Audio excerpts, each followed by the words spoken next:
بسم اللہ الرحمن الرحیم۔ شروع اللہ کے نام سے جو بڑا مہربان نہایت رحم والا ہے۔ وہ یکتا ہے اور نیک لوگوں کا ولی ہے، اور میں یہ گواہی دیتا ہوں کہ اللہ کے سوا کوئی معبود برحق نہیں ہے۔ وہ اکیلا ہے، اس کا کوئی شریک نہیں۔ اور میں یہ بھی گواہی دیتا ہوں کہ حضرت محمد الرسول اللہ صلی اللہ علیہ وآلہ وسلم اللہ کے بندے، اس کے رسول اور آخری نبی ہیں۔ اے میرے اللہ، میرے نبی حضرت محمد مصطفیٰ صلی اللہ علیہ وآلہ وسلم پر اور ان کی آل پر اور ان کے تمام صحابہ اکرام رضی اللہ تعالی عنہم اجمعین پر اپنی خاص رحمتیں، برکتیں اور سلامتی نازل فرما۔ اے میرے اللہ، میں یہ بھی دعا کرتا ہوں کہ جو لوگ اس چینل پر ہمیں سن رہے ہیں، ہماری مائیں، بہنیں، بیٹیاں اور ہمارے بزرگ، اے میرے اللہ ان پر بھی اپنی خاص رحمتیں، برکتیں اور سلامتی نازل فرما، اور ان کے گھروں کے اندر سے تنگ دستی، بیماری بالکل ختم فرما۔ عزیزان من، آج آپ کے سامنے اللہ کا ایک ایسا اسم لے کر حاضر ہوا ہوں۔ جب سورج نکلتا ہے تو میرے نبی نے فرمایا کہ اس وقت بھی آپ عبادت نہیں کر سکتے، اور جب سورج غروب ہونے والا ہوتا ہے تو وہ بھی عبادت کے قابل نہیں ہوتا۔ تو جب سورج نکلتا ہے اس وقت سورج نکل رہا ہوتا ہے، ابھی سورج نکلا نہیں، سورج کی شعائیں نکل رہی ہوتی ہیں۔ تو اس وقت جو شعائیں نکلتی ہیں وہ زمین پر جب ریفلیکٹ ہوتی ہیں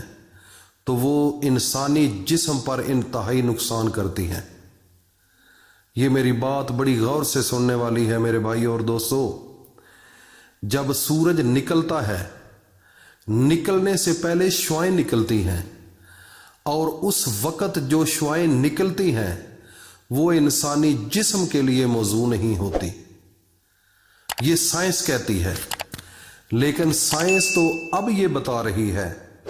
اگر آپ میرے نبی حضرت محمد مصطفیٰ کی زندگی کی طرف چلے جائیں تو میرے نبی حضرت محمد مصطفیٰ فرماتے ہیں کہ جب سورج نکل جائے اس کے بعد 20 منٹ کا وقفہ کر لیں، آئیڈیل 20 منٹ کے بعد اگر آپ نماز اشراق پڑھیں گے، 20 منٹ کا صرف ٹائم ہے درمیان میں، جب سورج نکل رہا ہوتا ہے اس کے بعد، جب نکل چکا ہوتا ہے اس کے بعد 20 منٹ کا ٹائم ہے، تو اس وقت نماز اشراق کا ٹائم ہوتا ہے۔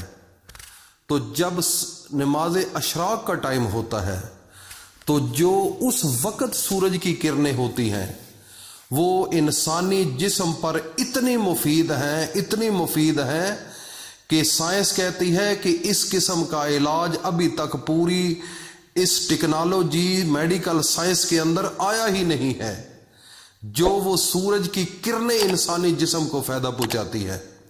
لیکن سورج نکلنے کے 20 منٹ بعد، یہ آپ ٹائم نوٹ فرما لیں، اور وہی ٹائم نماز اشراق کا ہے۔ یہ بڑی اہم بات کہہ گیا ہوں میں، بڑی قابل غور بات ہے۔ میرے نبی حضرت محمد مصطفیٰ صلی اللہ علیہ وآلہ وسلم فرماتے ہیں